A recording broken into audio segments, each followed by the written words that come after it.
కాలభైరవుడి వృత్తాంతం గురించి కాశీఖండంలో ఎంత గొప్పగా చెప్తారంటే, మనిషి తట్టుకోలేని కష్టాలలో అత్యంత భయంకరమైనటువంటి కష్టం కారాగారవాసం. కారాగారవాసం అంతటి భయంకరమైన కష్టాన్ని ఎదుర్కోవలసి వచ్చినప్పుడు కూడా కాలభైరవ చరిత్ర చదివినా, కాలభైరవాష్టకం చదివినా, కాలభైరవోపాసనం చేసినా వాళ్ళు రక్షింపబడతారు అంటుంది శాస్త్రం. అంత అద్భుతమైనటువంటి మూర్తి ఆ కాలభైరవుడు. సాక్షాత్ పరమేశ్వరుడే కాలభైరవుడిగా ఆవిర్భవించాడు ఒకానొకప్పుడు.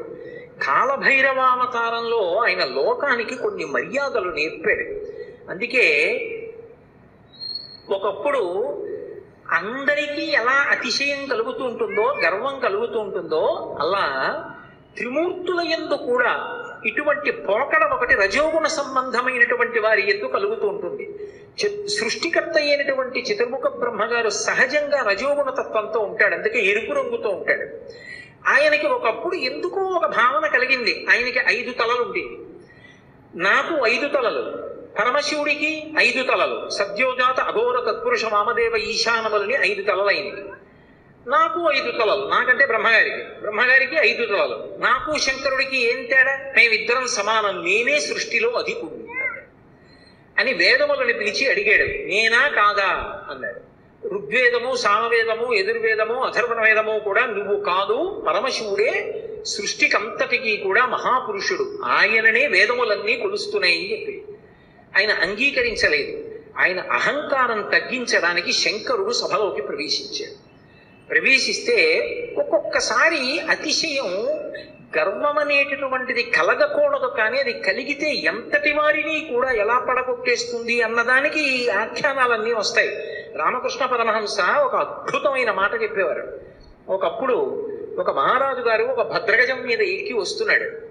భద్రగజం అంటే ఎంత ఉంటుంది? గురువాయూరులో రాత్రి కృష్ణుడి ఆలయం చుట్టూ ప్రదక్షిణం చేస్తాయి ఏనుగులు, అందులో భద్రగజాలు వస్తాయి. భద్ర అనే జాతికి చెందినటువంటి ఏనుగులు. అసలు ఆ ఏనుగుని చూస్తే ఓ పెద్ద కొండ శిఖరం నడిచి వెడుతున్నట్టు ఉంటుంది. వచ్చి వరుస క్రమంలో నిలబడతాయి గుడి చుట్టూ. అది ఎక్కాలంటే నిచ్చెన వేసుకుని ఎక్కాలి. కానీ ఎంత క్రమశిక్షణగా ఉంటాయంటే, దాని కుంభస్థలం మీద కృష్ణ పరమాత్మ విగ్రహం పెడతారు.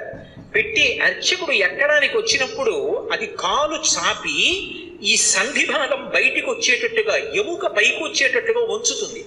ఉంచి తల ఇలా పెడుతుంది. పరిగెత్తుకుంటూ వచ్చి అర్చకుడు దాని చెవి పట్టుకుని ఈ సంధి భాగమునందు ఎగిరి కాలు పెట్టి మెట్లెక్కినట్టుగా దాని శరీరం మీద ఎక్కేసి కుంభస్థలం మీద కూర్చుంటాడు. అంత ఎత్తునుంటుంది భద్రగజం. అది దగ్గర నుంచి వెడుతూ ఉంటేనే ఉద్విగ్నత కలుగుతుంది. అటువంటి భద్రగజం ఎలా ఉంటుందో అంత ఎత్తున ఉండేటటువంటి స్వరూపమైతే భద్రగజంలో నడుస్తున్నాడు రా అంటారు. అలా ఒక మహారాజు అటువంటి భద్రగజం మీద వెళ్ళిపోతున్నాడు రాజవీధిలో. అటువంటి ఏనుగు వస్తోందంటే దాని ఒక్కొక్క కాలు ఇంతంత లావు ఉంటుంది. పాదం ఎత్తి వేస్తే గుండ్రంగా ఉంటుంది. ఏ ప్రాణైనా అణిగిపోతుంది. అందుకని అన్ని పక్కలకు పోతాయి. అటువంటి ఏనుగు వస్తుంటే కన్నంలోంచి ఓ చిరుకప్ప ఒకటి పైకొచ్చి కప్ప కాలెత్తింది. కాలెత్తి చెయ్యి బుద్ధి లేని ఏనుగా పక్కకు పో. ఆశ్చర్యపోయారు రామకృష్ణ పరమహంస, శిష్యుడు నిలబడి ఉన్నారు అక్కడ. వాళ్ళకి సిద్ధులు ఉన్నాయి. ఆ శిష్యుడు చూసి గురువుగారి వంక తిరిగి అన్నాడు, హే బ్రహ్మన్, ఒక భద్రగజం వస్తోంది, దాని మీద మహారాజు వస్తున్నాడు. ఒక కప్ప కన్నంలోంచి బయటకు వచ్చి ఏనుగు మీద కాలెత్తి పక్కకు పోతావా పోవా అంటోంది. దీనికి బుద్ధిహీనత, అతిశయమా? ఎందుకు ఇలా కాలెత్తిందని అడిగారు. అడిగితే పరమహంస ఒక్క నిమిషం కళ్ళు మూసుకుని కళ్ళు తెరిచి అన్నారు, ఇవాళ సాయంకాలం ఈ రహదారి మించి ఒక జేబుకి చిల్లు ఉన్నటువంటి లాల్చీ వేసుకున్న వ్యక్తి వెళ్ళాడు. ఆయన జేబులో 4 పావలాకాసులు ఉన్నాయి. పావలాకాసు చిన్నగా గుండ్రగా ఉంటుంది కదూ, ఆ కన్నంలోంచి జారి పావలాకాసు కింద పడింది. కింద పడిన పావలాకాసు దుల్లుకుంటూ కన్నంలోకి వెళ్ళింది. కన్నంలో కప్ప ఉంది.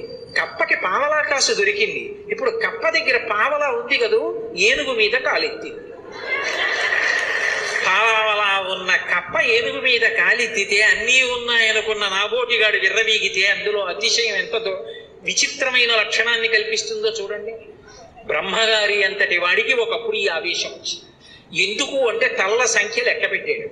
నాకు 5, నీకు 5. ఇదే బ్రహ్మగారి కౌశికీ వృత్తాంతంలో పార్వతీదేవి దగ్గర అంత వినయంతో మాట్లాడాడు. ఒకనాడు నా నొసటి నుంచి పైకొచ్చావు, నాకు పుత్రసముడివి, నా కాళ్ళు పట్టుకు నమస్కరించు, ఆశీర్వదిస్తా అన్నాడు. శంకరుడు చూశాడు, ఓహో చాలా ఉద్ధతితో ఉన్నాడు, అహంకారంతో ఉన్నాడు. నాకు 5 తలలు, తనకు 5 తలలు అనుకుంటున్నాడు. కానీ నా 5 తలల వెనక ఒక తత్వం ఉంది. అది తూర్పుకి తిరిగి ఉన్నటువంటి తలని తత్పురుష ముఖం అంటారు, దక్షిణానికి ఉంటే అఘోర ముఖం అంటారు, పశ్చిమానికి ఉంటే సజ్జోజాతం అంటారు, ఉత్తరానికి ఉంటే వామదేవం అంటారు, పైకుంటే ఈశానం అంటారు. ఈ పంచభూతముల మీద మోక్షం మీద అధికారం కలిగి ఉంటాడు 5 ముఖాలతో. ఖట్మండులో ఉంటుంది 5 తలలతో ఆ శివలింగం.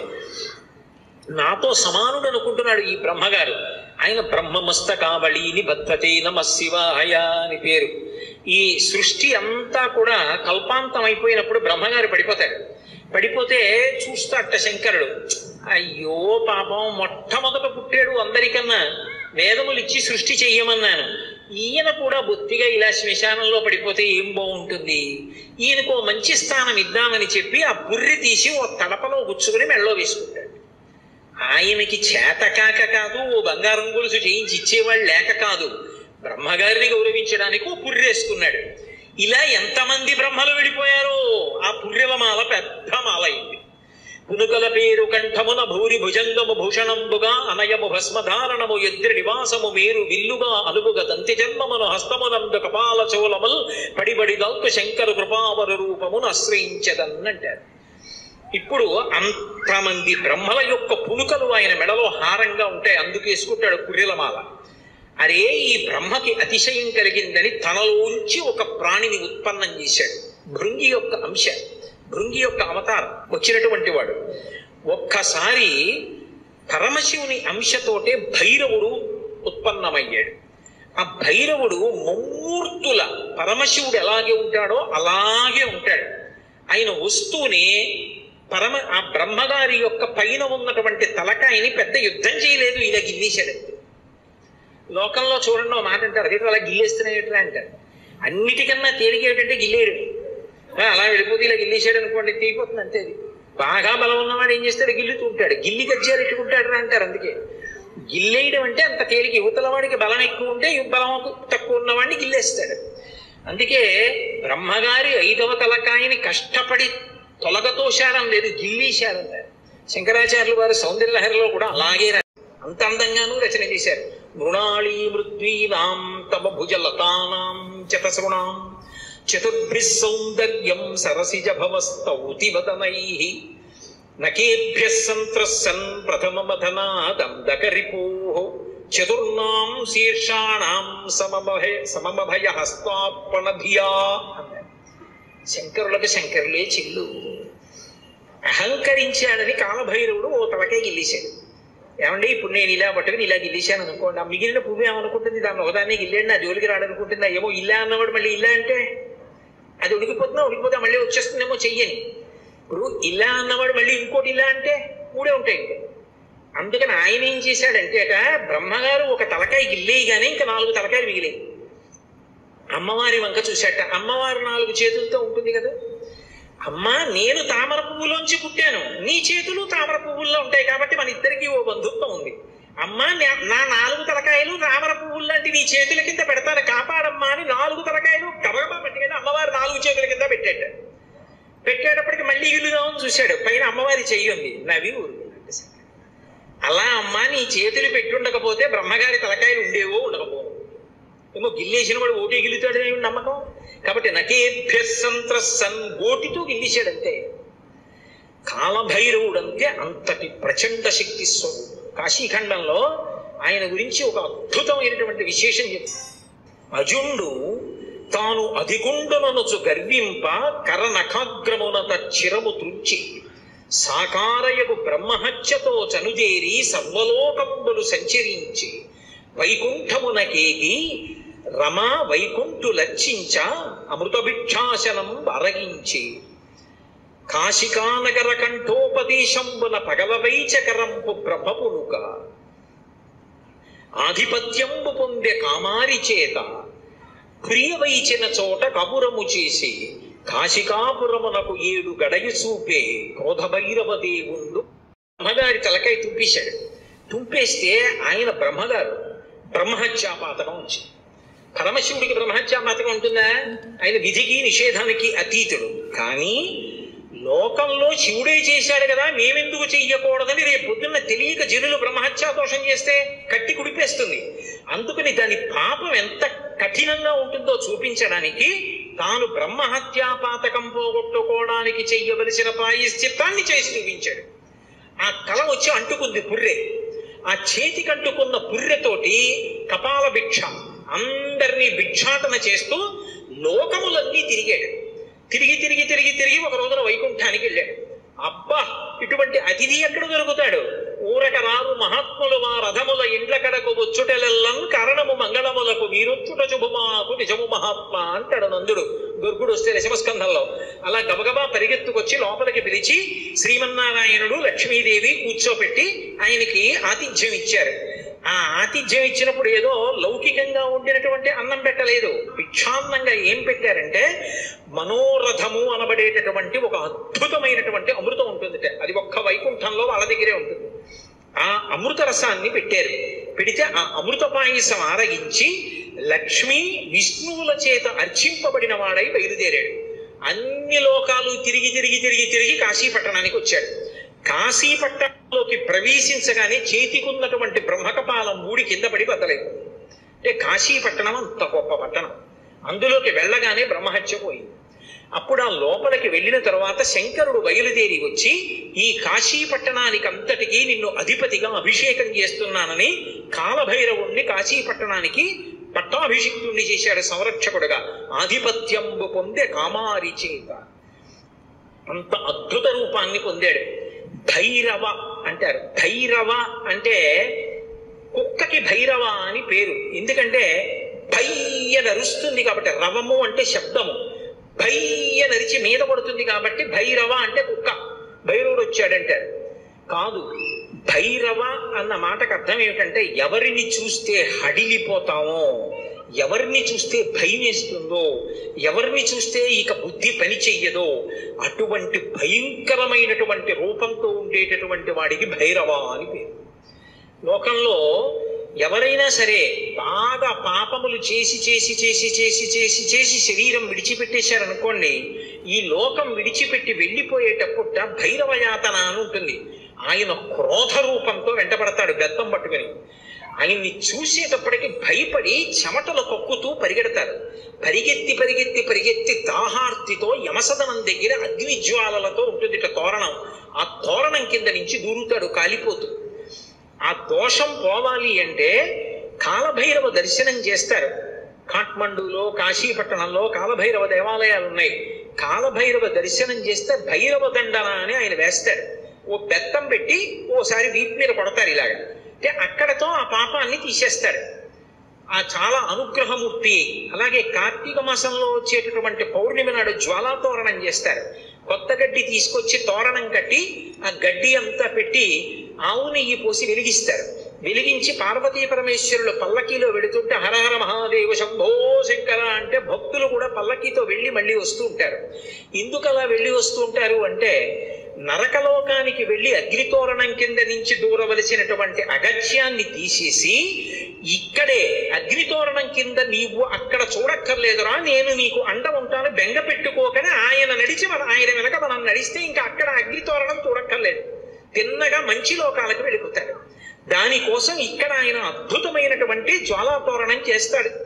మనం చేస్తే అనుగ్రహాన్ని శంకరుడి ద్వారా పొందుతామని. అందుకని భైరవ అంటారు. శంకర భగవత్పాదులు కాలభైరవుని యొక్క వైభవం మీద ఒక అష్టకం చేశారు. దేవరాజ సేవ్యమాన భావనంగ్రి పంకజం వ్యాళ యజ్ఞ సూత్రం ఇందు శేఖరం కృపాకరం నారదాది యోగి బృంద వందితం దిగంబరం కాశికాపురాదినాథ కాల భైరవం భజే. నారదాది యోగి బృంద వందితం దిగంబరం అంటారు.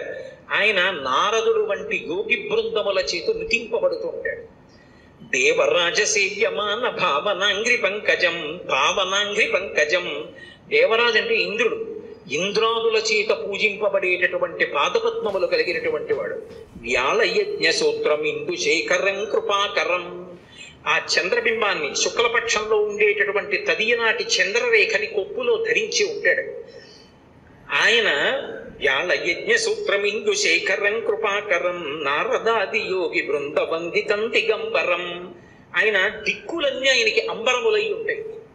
ఆ దిక్కులు అంబరములై ఉన్న మీదట కొత్తగా ఇక వస్త్రాన్ని కట్టుకోడు, దిశములతో ఉంటాడు. అది ఒకటి. అసలు తెలుసుకోవలసిన రహస్యం వేరే ఉంటుంది. ఎప్పుడైనా మీరు శివాలయంలోకి వెళ్ళినప్పుడు కాలభైరవ దేవాలయానికి వెడితే బట్ట ఉండదు, ఆయన దిగంబరంగా నిలబడి ఉంటాడు. ఎందుకు అలా ఉంటాడు అంటే దానికి ఒక కారణం ఉంది. అంబరము దేనికి కట్టుకుంటారు అంటే వస్త్రము కట్టుకున్నాడు అన్న మాటకి తాత్వికమైనటువంటి అర్థం ఏమిటి అంటే లజ్జ పొంది ఉన్నారు, ఎవరు తనని చూసి సంతోషించాలో వాళ్ళు మాత్రమే సంతోషించాలి తప్ప అన్యులు తనని ఇంకొకలా చూడకుండా ఉండడానికి వస్త్రం కట్టుకుంటారు. సభాముఖంగా అంతకన్నా మాట్లాడకూడదు. బట్ట దేనికి కట్టుకుంటారు అంటే ఏ పురుషుడు తనని ఎలా చూడాలో అలాగే చూడాలి. భర్త అయితే దాని అవసరం లేదు, భర్త కానివాడు ఇంకొకలా చూడడానికి వీల్లేదు. అంబరము ధరించి ఉంటారు. అంబరము భక్తికి సంకేతం. భక్తి అంబరమును కట్టుకుంటారు.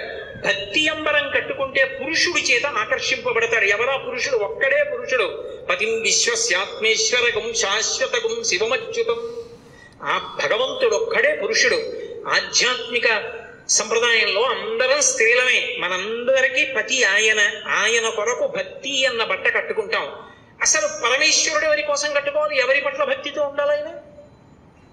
ఆయన ఎవరిని పొందాలైనా? ఆయన పొందడానికి ఇంకెవరు లేరు, అందరూ ఆయన్ని పొందుతారు. అందుకే ఆయన బట్ట కట్టుకోడంటే భక్తి అన్న నంబరం ఆయన కట్టుకోక్కర్లేదు. అందుకు దిగంబరుడు. ఆ దిగంబర అన్న మాటను అలా అర్థం చేసుకోవాలి. అందుకే యోగి సంప్రదాయంలో ఈ దిగంబర అన్న మాట మీకు కనపడుతూ ఉంటుంది. కాబట్టి నారదాది యోగి బృంద వందితం దిగంబరం కాశికాపురాదినాథ కాలభైరవం భజే. అటువంటి కాలభైరవుణ్ణి నేను భజిస్తున్నాను. భానుకోటి భాస్వరం భవాబ్ది తారకం ప్రభుం నీలకంఠమీప్సితార్థదాయకం త్రిలోచనం కాలకాలమంబుజక్షమక్షసూలమక్షరం కాశికాపురాదినాథ కాలభైరవం భజే. ఇప్పుడు నేను అష్టకం అంతా ఎక్కడ చెప్పను? భానుకోటి భాస్వరం, కోటి మంది సూర్యులు ఉదయిస్తే ఎలా ఉంటుందో ఆయన కాంతి అలా ఉంటుంది. భవాబ్ది తారకం ప్రభుం, సంసారం అనే సముద్రాన్ని దాటించేస్తాడు ఆయన పాదాలు పట్టుకుంటే. నీలకంఠమీప్సితార్థదాయకం త్రిలోచనం, నీలకంఠుడై హలాహల భక్షణం చేసినటువంటి శంకరుడై లోకములను అనుగ్రహించగలిగిన వాడై భక్తజనుల యొక్క ఈప్సితములను తీర్చగలిగిన వాడై ఉంటాడు. నీలకంఠమీప్సితార్థదాయకం త్రిలోచనం కాలకాలమంబుజక్షమక్షసూలమక్షరం, చేతిలో అక్షమాల పట్టుకుని జ్ఞానాన్ని ఇవ్వగలిగిన వాడై ఉంటాడు. అందుకే అక్షమాల అంటే ధ్యాన స్థితిని కటాక్షిస్తాడు. పుస్తకాలు చదవడం గొప్ప కాదు, ధ్యానం చేయగలిగి ఉండాలి. ఆ మనస్సు చెప్పినప్పుడు మాట వినాలి. పిలవగానే మనస్సు వెనక్కొచ్చి ఎవరిని చూడమంటున్నానో వాళ్ళని చూడాలి. రా చూడు పార్వతీ పరమేశ్వరుల పాదద్వంద్వాన్ని అనేటప్పటికీ అది గబగబా వచ్చి కూర్చుని చూడడం అలవాటు అవ్వాలి. మనసు ఎలా వినాలి అంటే కుక్క మాట విన్నట్టుగా వినడం, ఎద్దు మాట విన్నట్టుగా వినడం మనసుకి రావాలి. కుక్క చూడండి అన్నాను అనుకోండి పరిగెత్తుకొస్తుంది, కుక్క పిలిస్తే వచ్చినట్టు. ఎద్దు చూడండి కొత్తగా గిత్తని బండికి కట్టారనుకోండి, బండి ఎత్తి పట్టి రైతు దా దా అంటే అది రాదు. బలవంతంగా తీసుకొచ్చి కాడి మెడ మీద పెట్టారనుకోండి తోసేస్తుంది, అటుపోతుంది ఇటుపోతుంది. 4 మాటలు అలవాటు చేసి కొట్టి దుక్కి దున్నించి చేశాడనుకోండి, ఆ తర్వాత రైతు ఇక ఎద్దు దగ్గరికి వెళ్ళడు. వచ్చి ఆ బండి కాడి పట్టుకుని ఇలా పైకి ఎత్తి పట్టుకుంటాడు. ఇలా ఎత్తి పట్టుకుని ఆ 2 కాడిలా సమానంగా వస్తుంది అంటాడు. 2 ఎద్దులు నిద్రపోతున్నవి లేచి ఒళ్ళు విరుచుకొచ్చి మెడబెట్టేస్తాయి. పిలవలేదు ఆయన, ఏమి దా అని కూడా అనలేదు, అంటే చాలు 2 ఎద్దులు వచ్చాయి.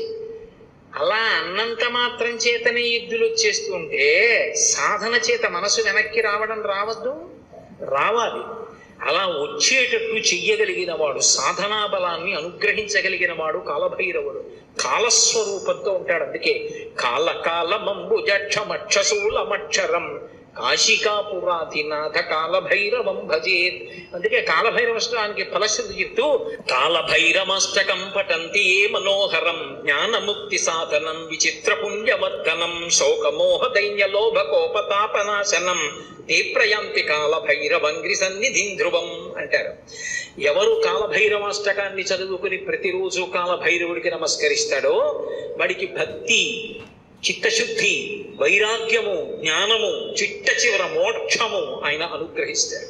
శరీరం విడిచిపెట్టిన తరువాత భైరవయాతన పొందకుండా మోక్షమును అనుగ్రహించగలడు అంటే ఆయన ఎంతటి శక్తివంతుడో మీరు ఆలోచించవచ్చు. కాశికా పట్టణానికి అంతటికీ కూడా అధిపతి అయి ఉంటాడు. అటువంటి మహానుభావుడైనటువంటి కాలభైరవుని యొక్క స్మరణము చాలు, సమస్త పాపములు నశించిపోతాయి. అంత గొప్ప కాలభైరవుడు శివాలయంలో ఈశాన్య దిక్కున నటరాజస్వామి వారి పక్కన విరాజమానుడై ఉంటాడు. అలాగే శంకరుడి పరివారంలో ఎప్పుడూ విడిచిపెట్టనటువంటి వారు సర్పములు ఆయన్ని ఎప్పుడూ విడిచిపెట్టవు.